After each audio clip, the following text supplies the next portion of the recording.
सध्या गोंयांत नुस्त्या मारपाचें बंद आसा, पूण आनी कांय दिसां भितर आमचे गोंयचे खारवी भाव नुस्त्या मारूंक हे दर्यांत वेतेले आनी हाका लागून हे नवे सिजनाक येवकार दिवंक तांची तयारी नेटान चालू आसा.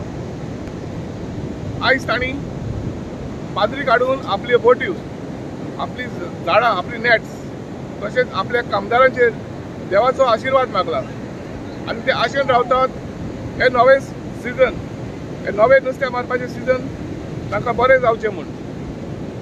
प्रुडंट मिडिया खातीर कोलवा सावन सावी डायस.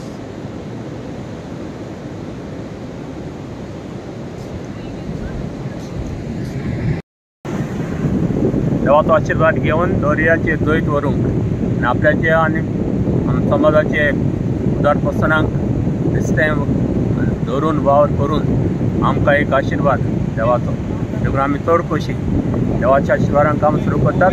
देव तांकां राखतलो, सांबाळटलो आनी जाय तें नुस्तें बी दिवन सगळ्यांक आमकां धाडूस करतलो. देवा कारता. Father Simpliciano Nazareth Fernandez. Subscribe Prudent social media channel and press bell icon for latest notifications.